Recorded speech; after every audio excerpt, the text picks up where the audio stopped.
कोई भी स्टूडेंट जब अपने इंजीनियरिंग कॉलेज में होता है तब उसे लगता है कि ये 4 साल की डिग्री कंप्लीट करना ही एक बहुत बड़ा स्ट्रगल है, उसके बाद तो लाइफ सेट है। लेकिन ये बात उसको नहीं पता होती कि ये डिग्री कंप्लीट करने के बाद ही उसका रियल स्ट्रगल स्टार्ट होने वाला है। Thousands of application, hundreds of rejection और बस एक इंटरव्यू कॉल का वेट। जब आप कॉलेज में होते हो उस टाइम पर आपका माइंडसेट होता है कि 10 से 15 लाख के नीचे का पैकेज तो मैं ज्वाइन ही नहीं करूंगा। लेकिन जब आप मार्केट के एक्चुअल सिचुएशन देखते हो तब आपको पता चलता है कि स्टैंड अप कॉमेडियन के जिस टीसीएस के 3.5 लाख के पैकेज पर हम हंस रहे थे, आज वो भी क्रैक करना मुश्किल हो चुका है। और हंड्रेड्स ऑफ एप्लीकेशन के बाद अगर कोई एक इंटरव्यू कॉल आ भी जाए तो कैंडिडेट से जो सबसे पहला क्वेश्चन पूछा जाता है वो ये होता है कि do you have any prior experience. और ये सिर्फ कोई इंजीनियरिंग बैकग्राउंड की बात नहीं है, सारे स्ट्रीम्स की हालत सेम ही है। और यही रीजन है कि आज के टाइम पर इंडिया में स्टूडेंट्स अपना ग्रेजुएशन कंप्लीट करने के बाद अलग अलग कॉम्पिटेटिव एग्जाम जैसे कि यूपीएससी, एसएससी, बैंकिंग, रेलवेज, इनके प्रिपरेशन में लग जाते हैं। हाँ, लेकिन इतना सब कुछ होने के बावजूद भी हम इस बात को प्राउडली सेलिब्रेट करते हैं कि हम दुनिया की 5th लार्जेस्ट इकोनॉमी है। चारों तरफ आपको बस यही स्टेटमेंट सुनने को मिलेगा कि इंडिया ग्रो कर रहा है। बट एक लॉजिकल क्वेश्चन है कि अगर इंडिया इतना ही ज्यादा ग्रो कर रहा है तो फिर इन लाखों स्टूडेंट्स को एक डिसेंट जॉब के लिए इतना ज्यादा स्ट्रगल क्यों करना पड़ रहा है? क्या इसमें सरकार की कोई गलती है या फिर स्टूडेंट्स के पास एक्चुअल मार्केट के रिक्वायरमेंट के अकॉर्डिंग स्किल्स ही नहीं है? और सबसे इंपॉर्टेंट कि आखिर अनएम्प्लॉयमेंट कहते किसे? आइए इसी पॉइंट को समझते हैं आज के इस वीडियो में।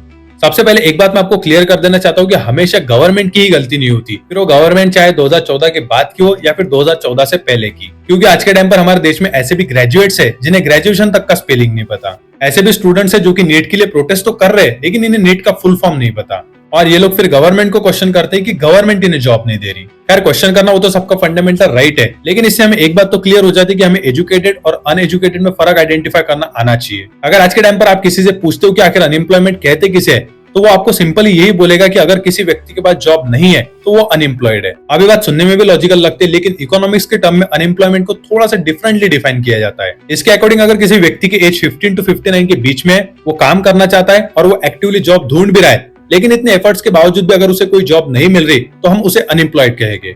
अगर यूनिवर्सिटी स्टूडेंट्स है या फिर कोई ऐसा व्यक्ति है जो कि अपनी मर्जी से काम नहीं करना चाहता, ऐसे व्यक्ति अनएम्प्लॉयड की कैटेगरी में नहीं आएंगे। और ये जो सेकंड नंबर वाले हैं ये इंडिया में बहुत है। वैसे तो कई टाइप के अनएम्प्लॉयमेंट है जैसे कि open unemployment, under employment, seasonal unemployment, educated unemployment etcetera. लेकिन इसमें से सबसे इंपॉर्टेंट है एजुकेटेड अनएम्प्लॉयमेंट।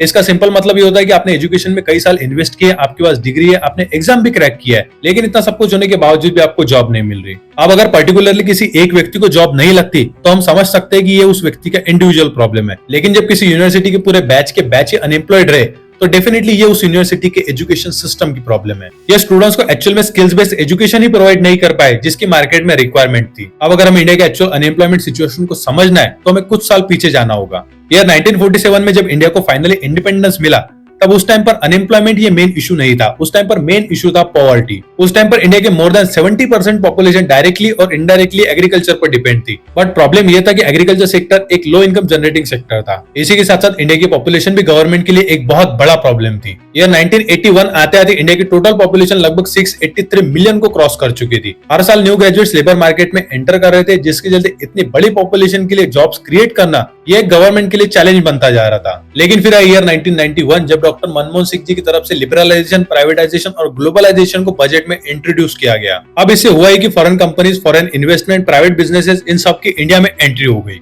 इस एक पॉलिसी के चलते massive amount of job creation start हो गई। इसके बाद इंडिया में एक ऐसी इंडस्ट्री ग्रो हुई जिसने कि इंडिया की जो ग्लोबल इमेज थी उसे पूरी तरह से ट्रांसफॉर्म कर दिया। ये इंडस्ट्री थी आईटी यानी कि information technology. Cities like Bangalore, Hyderabad, Mumbai, Pune, Gurgaon ये सिटीज टेक हब बनना शुरू हो गई। टीसीएस, इंफोसिस, विप्रो ऐसी कंपनीज की तरफ से मिलियंस ऑफ जॉब्स क्रिएट की गई। 2025 के डेटा के अकॉर्डिंग आज के टाइम पर इंफॉर्मेशन टेक्नोलॉजी लगभग 5.8 मिलियन प्रोफेशनल्स को एम्प्लॉयमेंट प्रोवाइड कर रही है। आज हम दुनिया के फास्टेस्ट ग्रोइंग इकोनॉमी बन चुके हैं। हमारे पास दुनिया की लार्जेस्ट यंग पॉपुलेशन है। हम टेक्नोलॉजी, स्टार्टअप, इंफ्रास्ट्रक्चर ऐसे सेक्टर्स में भी मैसिवली ग्रो कर रहे हैं। बट स्टिल हमारे देश में लाखों ऐसे स्टूडेंट्स हैं जो कि एक वेल पेइंग और स्टेबल जॉब के लिए भटक रहे हैं। बट कुछ केसेस में प्रॉब्लम जॉब नहीं है, प्रॉब्लम है स्किल्स।